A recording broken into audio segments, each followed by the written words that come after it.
श्री गणेशाय नमः। श्री शिव पुराण महात्म्य। कर्पूरगौरम करुणावतारम संसारसारम भुजगेन्द्रहारम सदा वसन्तं हृदयारविन्दं भवं भवानी सहितं नमामि। भवाब्धिमग्नं दीनं मां समुद्र भवाण्डवात् कर्मग्राहगृहीताङ्गं दासोऽहं तव शंकरम। बोलो शंकर भगवान की जय। शौनक जी के साधन विषयक प्रश्न करने पर सूत जी का उन्हें शिव पुराण की उत्कृष्ट महिमा सुनाना। श्री शौनक जी ने पूछा, महाज्ञानी सूत जी, आप संपूर्ण सिद्धांतों के ज्ञाता हैं। प्रभो, मुझसे पुराणों की कथाओं के सार तत्व का विशेष रूप से वर्णन कीजिए।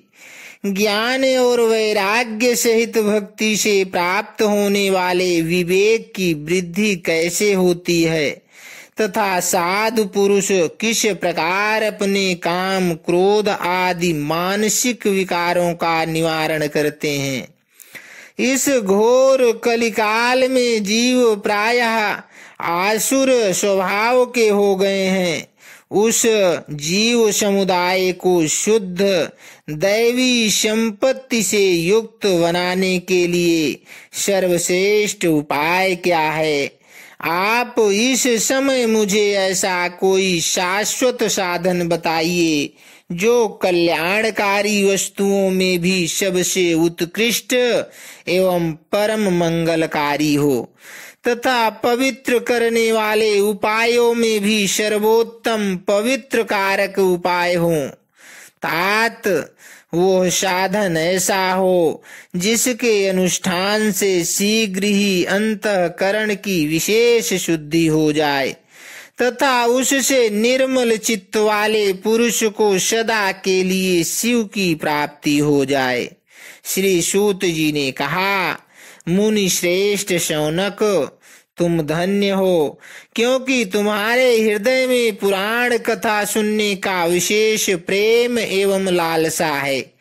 इसलिए मैं शुद्ध बुद्धि से विचार कर तुमसे परम उत्तम शास्त्र का वर्णन करता हूँ।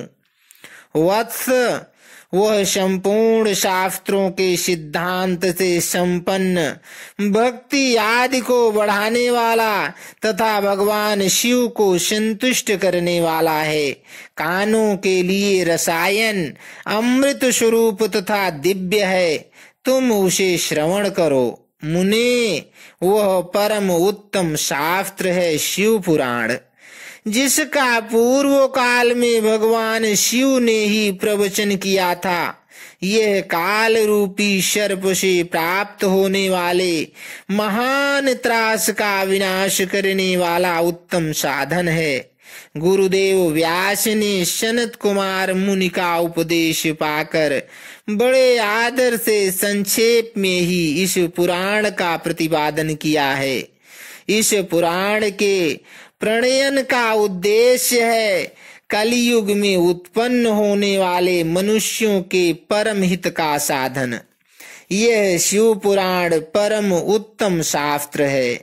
इसे इस भूतल पर भगवान शिव का वांग्मय स्वरूप समझना चाहिए और सब प्रकार से इसका सेवन करना चाहिए।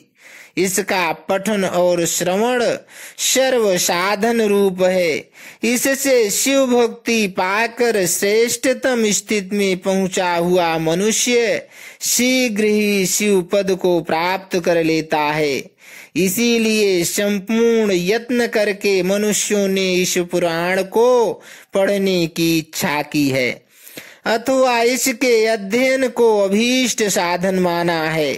इसी तरह इसका प्रेम पूर्वक श्रवण भी संपूर्ण मनोवांछित फलों को देने वाला है। भगवान शिव के इस पुराण को सुनने से मनुष्य सब पापों से मुक्त हो जाता है तथा इस जीवन में बड़े बड़े उत्कृष्ट भोगों का उपभोग करके अंत में शिवलोक को प्राप्त कर लेता है। यह शिव पुराण नामक ग्रंथ 24,000 श्लोकों से युक्त है। इसकी 7 संहिताएं हैं। मनुष्य को चाहिए कि वह भक्ति, ज्ञान और वैराग्य से संपन्न हो, बड़े आदर से इसका श्रवण करे। 7 संहिताओं से युक्त यह दिव्य शिव पुराण पर ब्रह्मा परमात्मा के समान विराजमान है और सबसे उत्कृष्ट गति प्रदान करने वाला है। जो निरंतर अनुसंधान पूर्वक इस शिव पुराण को वांचता है अथवा नित्य प्रेम पूर्वक इसका पाठ मात्र करता है, वह पुण्यात्मा है, इसमें संशय नहीं है। जो उत्तम बुद्धि वाला पुरुष अंत काल में भक्ति पूर्वक इस पुराण को सुनता है, उस पर अत्यंत प्रसन्न हुए भगवान महेश्वर उसे अपना पद धाम प्रदान करते हैं। जो प्रतिदिन आदर पूर्वक इस शिव पुराण का पूजन करता है, वह इस संसार में संपूर्ण भोगों को भोग कर अंत में भगवान शिव के पद को प्राप्त कर लेता है। जो प्रतिदिन आलस्य रहित हो रेशमी वस्त्र आदि के वेष्टन से इस शिव पुराण का सत्कार करता है, वह सदा सुखी होता है। यह शिव पुराण निर्मल तथा भगवान शिव का सर्वस्व है। जो इहलोक और परलोक में भी सुख चाहता हो, उसे आदर के साथ प्रयत्न पूर्वक इसका सेवन करना चाहिए। यह निर्मल एवं उत्तम शिव पुराण धर्म, अर्थ, काम और मोक्ष रूप 4 पुरुषार्थों को देने वाला है। अतः सदा प्रेम पूर्वक इसका श्रवण एवं विशेष पाठ करना चाहिए। इति प्रथम अध्यायः। शिव पुराण के श्रवण से देवराज को शिवलोक की प्राप्ति तथा चंचुला का पाप से भय एवं संसार से वैराग्य। श्री शौनक जी ने कहा, महाभाग सूत जी, दूसरा कोई नहीं है। आप धन्य हैं, परमार्थ तत्व के ज्ञाता हैं। आपने कृपा करके हम लोगों को यह बड़ी अद्भुत एवं दिव्य कथा सुनाई है। भूतल पर इस कथा के समान कल्याण का सर्वश्रेष्ठ साधन दूसरा कोई नहीं है। यह बात हमने आज आपकी कृपा से निश्चय पूर्वक समझ ली।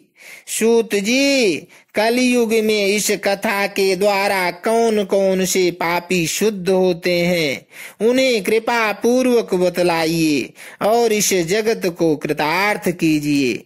सूत जी बोले, मुने, जो मनुष्य पापी, दुराचारी, खल तथा काम, क्रोध आदि में निरंतर डूबे रहने वाले हैं, वे भी इस पुराण के श्रवण पठन से अवश्य ही शुद्ध हो जाते हैं। इसी विषय में जानकार मुनि इस प्राचीन इतिहास का उदाहरण दिया करते हैं, जिसके श्रवण मात्र से पापों का पूर्णतया नाश हो जाता है। पहले की बात है, कहीं की रातों के नगर में एक ब्राह्मण रहता था, जो ज्ञान में अत्यंत दुर्बल, दरिद्र, रस बेचने वाला तथा वैदिक धर्म से विमुख था। वह स्नान, संध्या आदि कर्मों से भ्रष्ट हो गया था और वैश्य वृत्ति में तत्पर रहता था। उसका नाम था देवराज। वह अपने ऊपर विश्वास करने वाले लोगों को ठगा करता था। उसने ब्राह्मणों, क्षत्रियों, वैश्यों, शूद्रों तथा दूसरों को भी अनेक बहानों से मारकर उनका धन हड़प लिया था, परंतु उस पापी का थोड़ा सा भी धन कभी धर्म के काम में नहीं लगा था। वह वेश्यागामी तथा सब प्रकार से आचार भ्रष्ट था। एक दिन घूमता घामता वह दैव योग से प्रतिष्ठानपुर झूसी प्रयाग में जा पहुंचा। वहां उसने एक शिवालय देखा जहां बहुत से साधु महात्मा एकत्र हुए थे। देवराज उस शिवालय में ठहर गया, किंतु वहां उस ब्राह्मण को ज्वर आ गया। उस ज्वर से उसको बड़ी पीड़ा होने लगी। वहां एक ब्राह्मण देवता शिव पुराण की कथा सुना रहे थे। ज्वर में पड़ा हुआ देवराज ब्राह्मण के मुखारविंद से निकली हुई उस शिव कथा को निरंतर सुनता रहा। 1 मास के बाद वह ज्वर से अत्यंत पीड़ित होकर चल बसा। यमराज के दूत आए और उसे पांसों में बांधकर बलपूर्वक यमपुरी में ले गए। इतने में ही शिवलोक से भगवान शिव के पार्षद गण आ गए। उनके गौर अंग कर्पूर के समान उज्ज्वल थे, हाथ त्रिशूल से सुशोभित हो रहे थे। उनके संपूर्ण अंग भस्म से उद्भासित थे और रुद्राक्ष की मालाएं उनके शरीर की शोभा बढ़ा रही थी। वे सब के सब क्रोध पूर्वक यमपुरी में गए और यमराज के दूतों को मार पीट कर बारंबार धमकाकर उन्होंने देवराज को उनके चंगुल से छुड़ा लिया और अत्यंत अद्भुत विमान पर बिठाकर जब वे शिवदूत कैलाश जाने को उद्यत हुए, उस समय यमपुरी में बड़ा भारी कोलाहल मच गया। उस कोलाहल को सुनकर धर्मराज अपने भवन से बाहर आए। साक्षात दूसरे रुद्रों के समान प्रतीत होने वाले उन चारों दूतों को देखकर धर्मज्ञ धर्मराज ने उनका विधि पूर्वक पूजन किया और ज्ञान दृष्टि से देखकर सारा वृतांत जान लिया। उन्होंने भय के कारण भगवान शिव के उन महात्मा दूतों से कोई बात नहीं पूछी, उल्टे उन सब की पूजा एवं प्रार्थना की। तत्पश्चात वे शिवदूत कैलाश को चले गए और वहां पहुंचकर उन्होंने उस ब्राह्मण को दया सागर सांब शिव के हाथों में दे दिया। शौनक जी ने कहा, महाभाग सूत जी, आप सर्वज्ञ हैं। महामते, आपकी कृपा प्रसाद से मैं बारंबार कृतार्थ हुआ। इस इतिहास को सुनकर मेरा मन अत्यंत आनंद में निमग्न हो गया। अतः अब भगवान शिव में प्रेम बढ़ाने वाली शिव संबंधिनी दूसरी कथा को भी कहिए। श्री सूत जी ने कहा कि शौनक जी सुनो, मैं तुम्हारे सामने गोपनीय कथा वस्तु का भी वर्णन करूंगा, क्योंकि तुम शिव भक्तों में अग्रगण्य तथा वेद वेत्ताओं में श्रेष्ठ हो। समुद्र के निकटवर्ती प्रदेश में एक वास्कल नामक ग्राम है, जहाँ वैदिक धर्म से विमुख महापापी द्विज निवास करते हैं। वे सब के सब बड़े दुष्ट हैं। उनका मन दूषित विषय भोगों में ही लगा रहता है। वे न देवताओं पर विश्वास करते हैं न भाग्य पर। वे सभी कुटिल वृत्ति वाले हैं, किसानी करते और भांति भांति के घातक अस्त्र शस्त्र रखते हैं। वे व्यभिचारी और खल हैं। ज्ञान वैराग्य तथा सर्द धर्म का सेवन ही मनुष्य के लिए परम पुरुषार्थ है। इस बात को वे बिल्कुल नहीं समझते और न जानते ही हैं। वे सभी पशु बुद्धि वाले हैं। जहाँ के द्विज ऐसे हों, वहाँ के अन्य वर्णों के विषय में क्या कहा जाए। अन्य वर्णों के लोग भी उन्हीं की भांति कुत्सित विचार रखने वाले स्वधर्म विमुख एवं खल हैं, वे सदा कुकर्म में लगे रहते हैं और नित्य विषय भोगों में ही डूबे रहते हैं। वहाँ की सब स्त्रियां भी कुटिल स्वभाव की, स्वेच्छाचारिणी, पापासक्त, कुत्सित विचार वाली और व्यभिचारिणी हैं। वे सद्व्यवहार तथा सदाचार से सर्वथा शून्य हैं। इस प्रकार वहाँ दुष्टों का ही निवास है। उस वास्कल नगर ग्राम में किसी समय एक विंदुक नामधारी ब्राह्मण रहता था। वह बड़ा अधम था, दुरात्मा और महापापी था। यद्यपि उसकी स्त्री बड़ी सुंदरी थी, तो भी वह कुमार्ग पर ही चलता था। उसकी पत्नी का नाम चंचुला था। वह सदा उत्तम धर्म के पालन में लगी रहती थी, तो भी उसे छोड़कर वह दुष्ट ब्राह्मण वेश्यागामी हो गया था। इस तरह कुकर्म में लगे हुए उस विंदुक के बहुत वर्ष व्यतीत हो गए। उसकी स्त्री चंचुला काम से पीड़ित होने पर भी स्वधर्म नाश के भय से क्लेश सहकन भी दीर्घ काल तक धर्म से भ्रष्ट नहीं हुई, परंतु दुराचारी पति के आचरण से प्रभावित हो आगे चलकर वह स्त्री भी दुराचारिणी हो गई। इस तरह दुराचार में डूबे हुए उन मूढ़ चित्त वाले पति पत्नी का बहुत सा समय व्यर्थ बीत गया। तदनंतर शूद्र जातीय वेश्या का पति बना हुआ वह दूषित बुद्धि वाला दुष्ट ब्राह्मण विंदुक समयानुसार मृत्यु को प्राप्त हो नरक में जा पड़ा। बहुत दिनों तक नरक के दुख भोग कर वह मूढ़ बुद्धि पापी विंध्य पर्वत पर भयंकर पिशाच हुआ। इधर उस दुराचारी पति विंदुक के मर जाने पर वह मूढ़ हृदया चंचुला बहुत समय तक पुत्रों के साथ अपने घर में ही रही।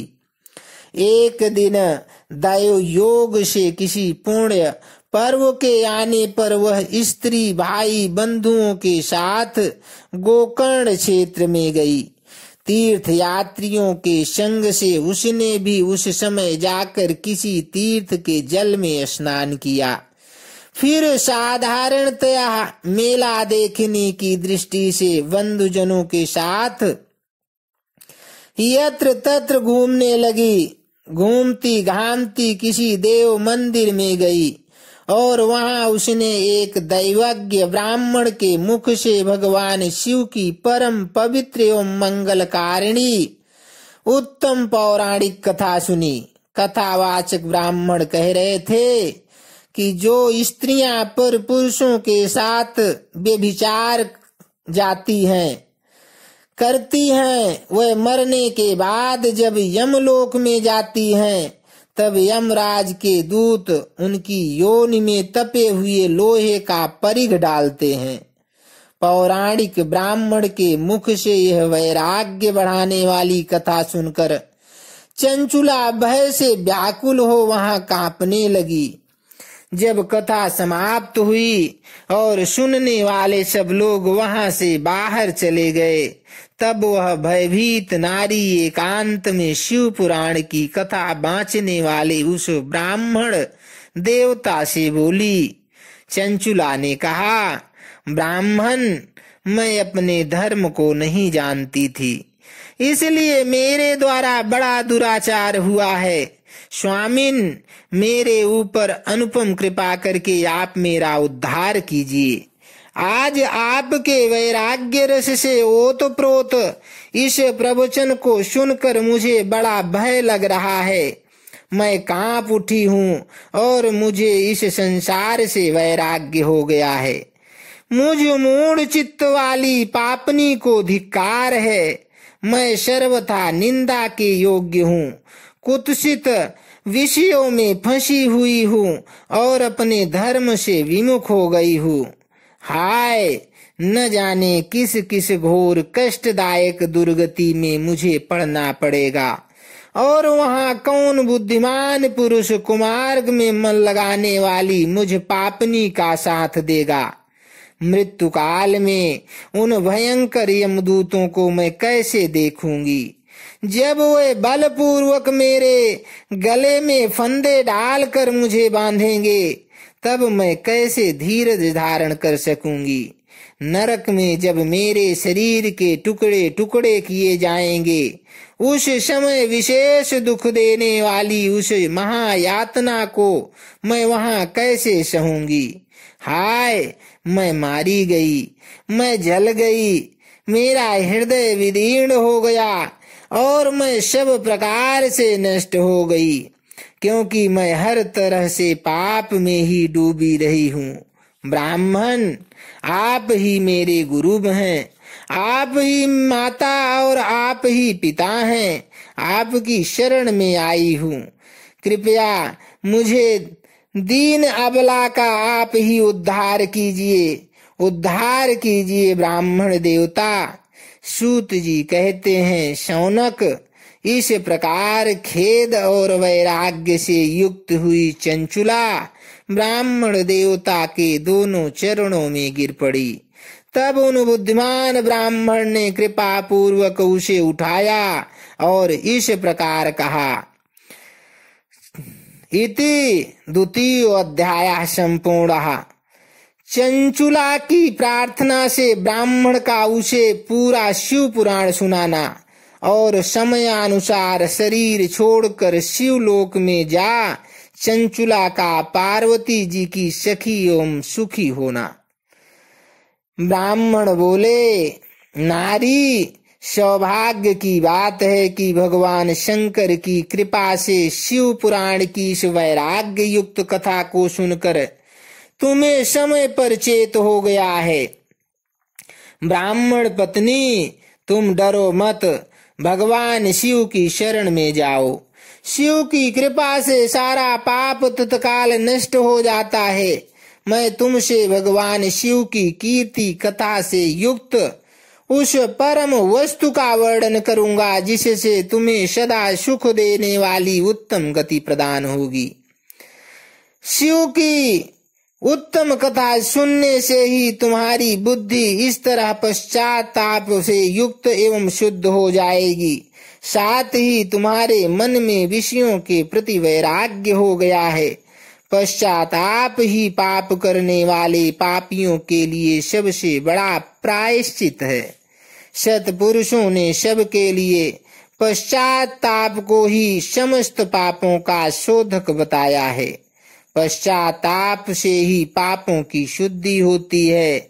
जो पश्चाताप करता है वही वास्तव में पापों का प्रायश्चित करता है, क्योंकि सत्पुरुषों ने समस्त पापों की शुद्धि के लिए जैसे प्रायश्चित का उपदेश किया है, वह सब पश्चाताप से संपन्न हो जाता है।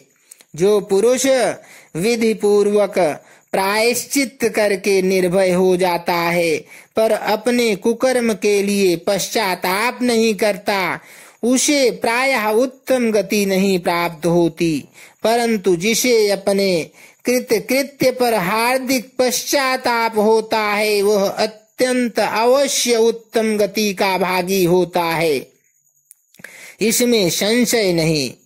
इस शिव पुराण की कथा सुनने से जैसे चित्त शुद्धि होती है, वैसे दूसरे उपायों से नहीं होती।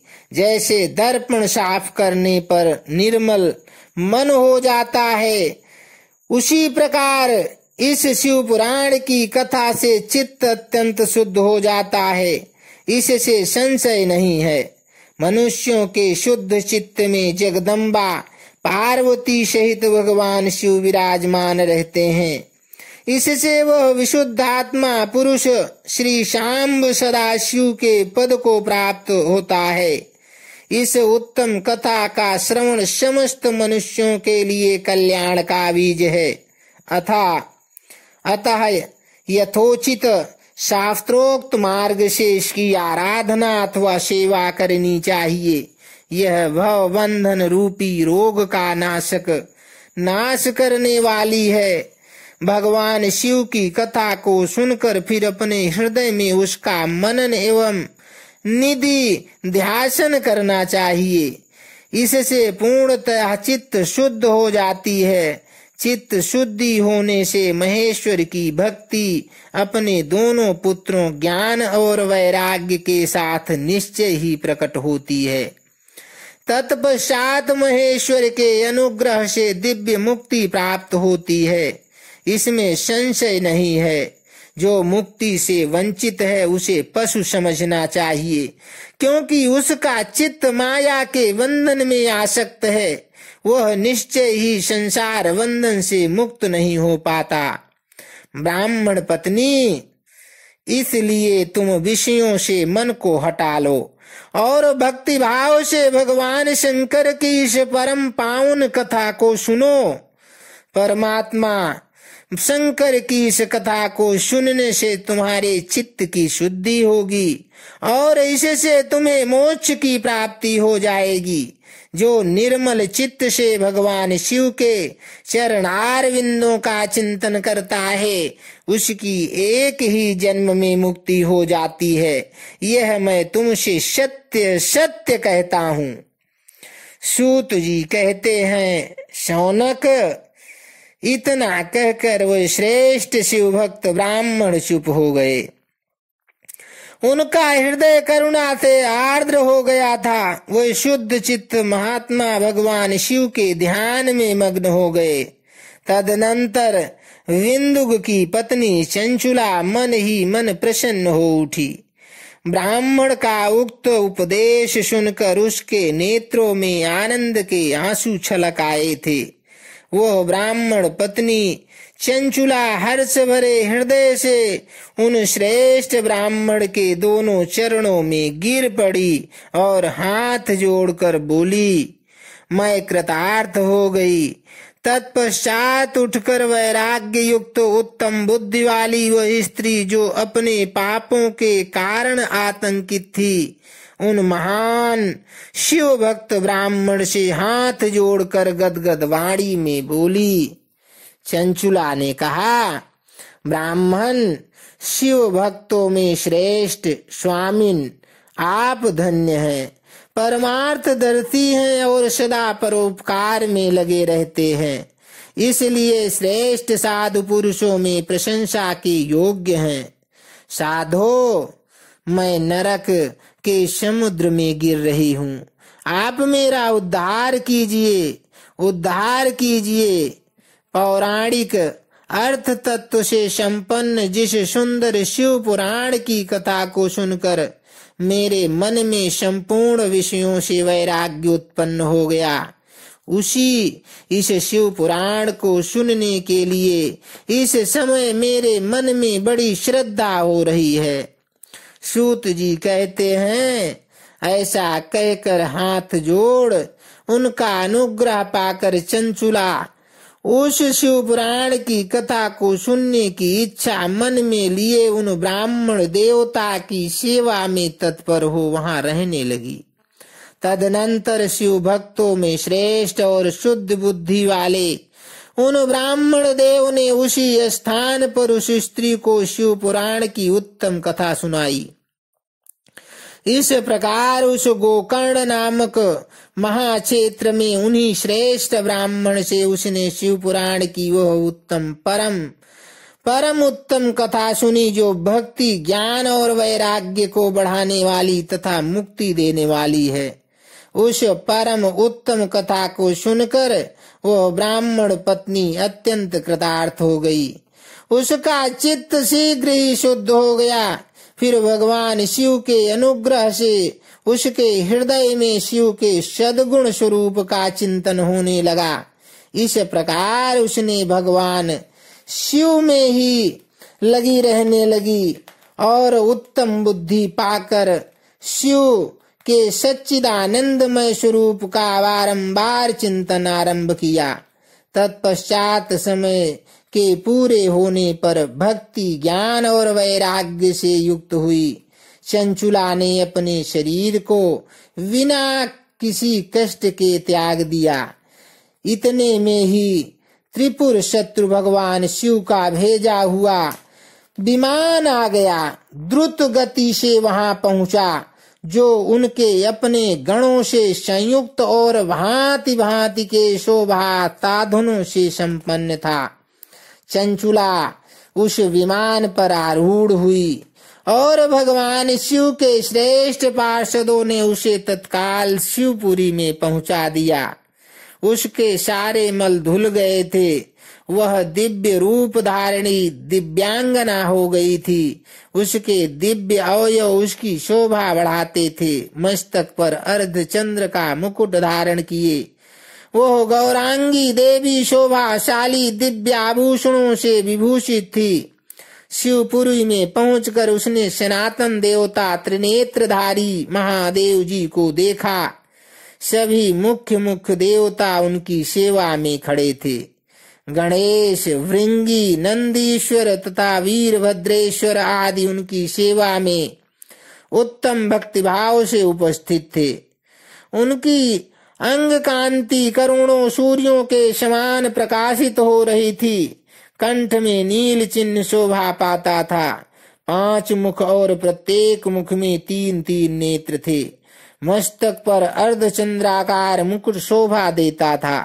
उन्होंने अपने वामांग भाग में गौरी देवी को बिठा रखा था, जो विद्युत पुंज के समान प्रकाशित थी। गौरीपति महादेव जी की कांति कपूर के समान गौर थी। उनका सारा शरीर श्वेत भस्म से भसित था। शरीर पर श्वेत वस्त्र शोभा पा रहे थे। इस प्रकार परम उज्ज्वल भगवान शंकर का दर्शन करके वह ब्राह्मण पत्नी चंचुला बहुत प्रसन्न हुई। अत्यंत प्रीति युक्त होकर उसने बड़ी उतावली के साथ भगवान शंकर को बारंबार प्रणाम किया। फिर हाथ जोड़कर वह बड़े प्रेम, आनंद और संतोष से युक्त हो विनीत भाव से खड़ी हो गई। उसके नेत्रों से आनंदाश्रुओं की अविरल धारा बहने लगी तथा संपूर्ण शरीर में रोमांच हो गया। उस समय भगवती पार्वती और भगवान शंकर ने उसे बड़ी करुणा के साथ अपने पास बुलाया और सौम्य दृष्टि से उसकी ओर देखा। पार्वती जी ने तो दिव्य रूप धारणी बिंदुक प्रिया चंचुला की प्रेम पूर्वक अपनी सखी बना लिया। वह उस परमानंद घन ज्योति स्वरूप सनातन धाम में अविचल निवास पाकर दिव्य सौख्य से संपन्न हो अक्षय सुख का अनुभव करने लगी। अथ चतुर्थो अध्याय संपूर्णः। चंचुला के प्रयत्न से पार्वती जी की आज्ञा पाकर तुम्बुर का विंध्य पर्वत पर शिव पुराण की कथा सुनाकर विंदुक का पिशाच योनि से उद्धार करना तथा उन दोनों दंपति का शिवधाम में सुखी होना। सूत जी बोले, शौनक, एक दिन परमानंद में निमग्न हुई चंचुला ने उमा देवी के पास जाकर प्रणाम किया और दोनों हाथ जोड़कर वह उनकी स्तुति करने लगी। चंचुला बोली, गिरिराज नंदिनी, अस्कंद माता उमे, मनुष्यों ने सदा आपका सेवन किया है। समस्त सुखों को देने वाली शंभु प्रिय, आप ब्रह्म स्वरूपणी हैं। विष्णु और ब्रह्मा आदि देवताओं द्वारा सेव्य हैं। आप ही सगुणा और निर्गुणा हैं तथा आप ही सूक्ष्मा सच्चिदानंद स्वरूपणी आद्या प्रकृति हैं। आप ही संसार की सृष्टि, पालन और संहार करने वाली हैं। तीनों गुणों का आश्रय ही आप ही हैं। ब्रह्मा, विष्णु और महेश्वर, इन तीनों देवताओं का आवास स्थान तथा उनकी उत्तम प्रतिष्ठा करने वाली पराशक्ति आप ही हैं। सूत जी कहते हैं, शौनक जी, जिसे सद्गति प्राप्त हो चुकी थी, वह चंचुला इस प्रकार महेश्वर पत्नी उमा की स्तुति करके सिर झुकाए चुप हो गई।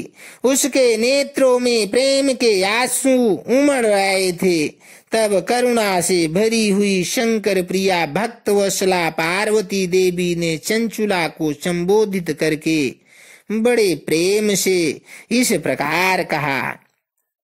पार्वती जी ने कहा, सखी चंचुले सुंदरी, मैं तुम्हारी की हुई स्तुति से बहुत प्रसन्न हूँ। बोलो क्या वर मांगती हो? तुम्हारे लिए मुझे कुछ भी अदेय नहीं है। चंचुला बोली, निष्पाप गिरिराज कुमारी, मेरे पति बिंदु इस समय कहाँ हैं? उनकी कैसी गति हुई है यह मैं नहीं जानती। कल्याणमयी दीन वत्सले, मैं अपने उन पति देव से जिस प्रकार संयुक्त हो सकूं वैसा ही उपाय कीजिए। महेश्वरी, महादेव मेरे एक शूद्र जातीय वेश्या के प्रति आसक्त थे और पाप में ही डूबे रहते थे। उनकी मृत्यु मुझसे पहले ही हो गई थी। न जाने वे किस गति को प्राप्त हुए। गिरिजा बोली, बेटी, तुम्हारा बिंदुग नाम वाला पति बड़ा पापी था। उसका अंतःकरण बड़ा ही दूषित था। वेश्या का उपभोग करने वाला वह महामूढ़ मरने के बाद नरक में पड़ा अगणित वर्षों तक नरक में नाना प्रकार के दुख भोग कर वह पापात्मा अपने शेष पाप को भोगने के लिए विंध्य पर्वत पर पिशाच हुआ है। इस समय वह पिशाच अवस्था में ही है और नाना प्रकार के क्लेश उठा रहा है। वह दुष्ट वहीं वायु पी कर रहता है और सदा सब प्रकार के कष्ट सहता रहता है। सूत जी कहते हैं, शौनक जी, गौरी देवी की यह बात सुनकर उत्तम व्रत का पालन करने वाली चंचुला उस समय पति के महान दुख से दुखी हो गई। फिर मन को स्थित करके उस ब्राह्मण पत्नी ने व्यथित हृदय से महेश्वरी को प्रणाम करके पुनः पूछा। चंचुला बोली, महेश्वरी, महादेवी, मुझ पर कृपा कीजिए और दूषित कर्म करने वाले मेरे उस दुष्ट पति का उद्धार कर दीजिए। देवी, कुत्सित बुद्धि वाले मेरे उस पापात्मा पति को किस उपाय से उत्तम गति प्राप्त हो सकती है, यह शीघ्र बताइए। आपको नमस्कार है। पार्वती जी ने कहा, तुम्हारा पति यदि शिव पुराण की पूर्णमयी उत्तम कथा सुने तो सारी दुर्गति को पार करके वह उत्तम गति का भागी हो सकता है। अमृत के समान मधुर अक्षरों से युक्त गौरी देवी का यह वचन आदर पूर्वक सुनकर चंचुला ने हाथ जोड़कर मस्तक झुकाकर उन्हें बारंबार प्रणाम किया और अपने पति के समस्त पापों की शुद्धि तथा उत्तम गति की प्राप्ति के लिए पार्वती देवी से यह प्रार्थना की कि मेरे पति को शिव पुराण सुनाने की व्यवस्था होनी चाहिए। उस ब्राह्मण पत्नी के बारंबार प्रार्थना करने पर शिव प्रिया गौरी देवी को बड़ी दया आई। उन भक्त वत्सला महेश्वरी गिरिराज कुमारी ने भगवान शिव की उत्तम कीर्ति का गान करने वाले गंधर्वराज तुम्बुरु को बुलाकर उनसे प्रसन्नता पूर्वक इस प्रकार कहा, तुम्बुरो, तुम्हारी भगवान शिव में प्रीति है। तुम मेरे मन की बातों को जानकर मेरे अभीष्ट कार्यों को सिद्ध करने वाले हो, इसलिए मैं तुमसे एक बात कहती हूँ, तुम्हारा कल्याण हो। तुम मेरी इस सखी के साथ शीघ्र ही विंध्य पर्वत पर जाओ। वहां एक महाघोर और भयंकर पिशाच रहता है। उसका वृतांत तुम आरंभ से ही सुनो। मैं तुमसे प्रसन्नता पूर्वक सब कुछ बताती हूँ। पूर्व जन्म में वह पिशाच विंदुग नामक ब्राह्मण था। मेरी इस सखी चंचुला का पति था, परंतु वह दुष्ट वेश्यागामी हो गया। स्नान संध्या आदि नित्य कर्म छोड़कर अपवित्र रहने लगा। क्रोध के कारण उसकी बुद्धि पर मूढ़ता आ गई।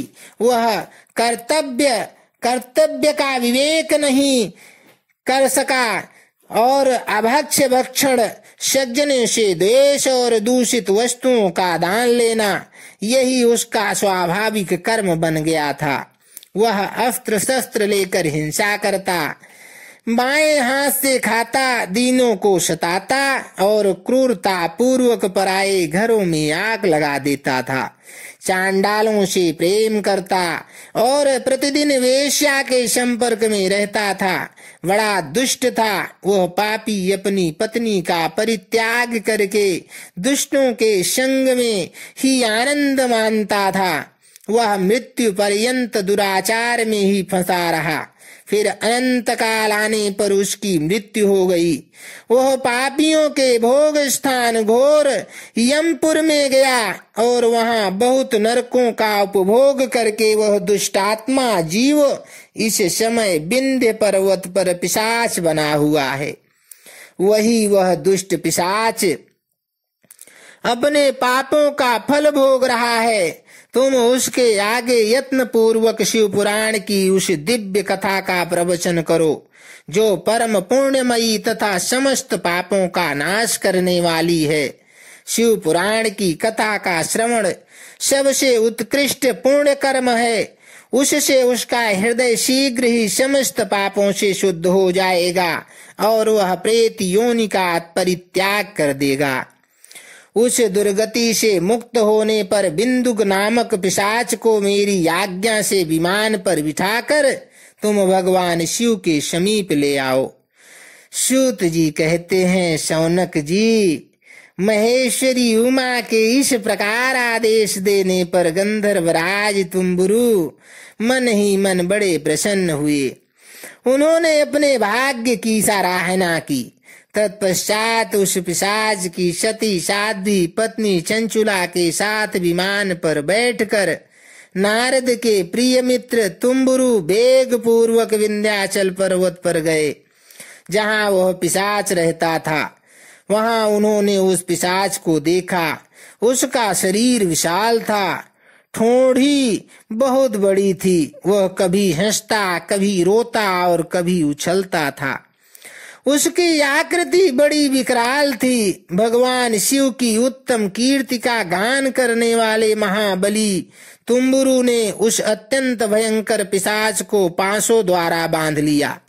तदनंतर तुम्बुरु ने शिव पुराण की कथा वांचने का निश्चय करके महोत्सव युक्त स्थान और मंडप आदि की रचना की। इतने में ही संपूर्ण लोकों में बड़े वेग से यह प्रचार हो गया कि देवी पार्वती की आज्ञा से एक पिशाच का उद्धार करने के उद्देश्य से शिव पुराण की उत्तम कथा सुनाने के लिए तुम्बुरु विंध्या पर्वत पर गए हैं।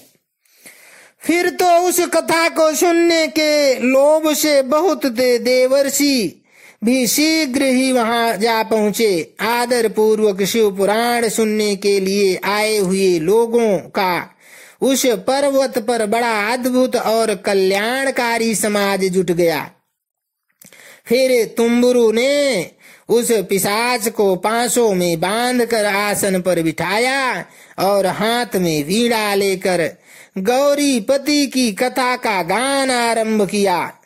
पहली अर्थात विद्येश्वर संहिता से लेकर 7वीं वायु संहिता तक महात्म्य सहित शिव पुराण की कथा का उन्होंने स्पष्ट वर्णन किया।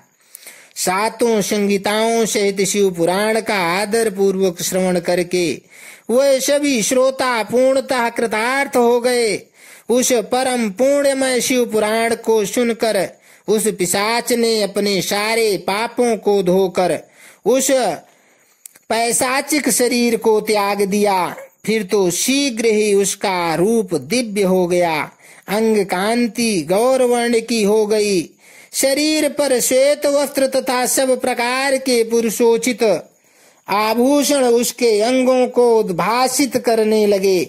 उस त्रिनेत्रधारी चंद्रशेखर रूप हो गया। इस प्रकार दिव्य देहधारी होकर श्रीमान विंदुक अपनी प्राण बल्लभा चंचुला के साथ स्वयं भी पार्वती वल्लभ भगवान शिव का गुणगान करने लगा। उसकी स्त्री को इस प्रकार दिव्य रूप से सुशोभित देख वे सभी देवर्षि बड़े विस्मित हुए। उनका चित्त परमानंद से परिपूर्ण हो गया। भगवान महेश्वर का वह अद्भुत चरित्र सुनकर वह सभी श्रोता परम कृतार्थ हो प्रेम पूर्वक श्री शिव का यशोगान करते हुए अपने अपने धाम को चले गए। दिव्य रूपधारी श्रीमान विंदुग भी सुंदर विमान पर अपनी प्रियतमा के पास बैठकर सुखपूर्वक आकाश में स्थित हो बड़ी शोभा पाने लगा। तदनंतर महेश्वर के सुंदर एवं मनोहर गुणों का गान करता हुआ वह अपनी प्रियतमा तथा तुम्बुरु के साथ शीघ्र ही शिवधाम में जा पहुंचा। वहां भगवान महेश्वर तथा पार्वती देवी ने प्रसन्नता पूर्वक विंदुक का बड़ा सत्कार किया और उसे अपना पार्षद बना लिया। उसकी पत्नी चंचुला पार्वती जी की सखी हो गई। उस घनीभूत ज्योति स्वरूप परमानंदमय सनातन धाम में अविचल निवास पाकर वे दोनों दंपति परम सुखी हो गए। इति श्री शिव पुराण महात्म्य समाप्तः। बोलो शंकर भगवान की जय। ओम नमः शिवाय।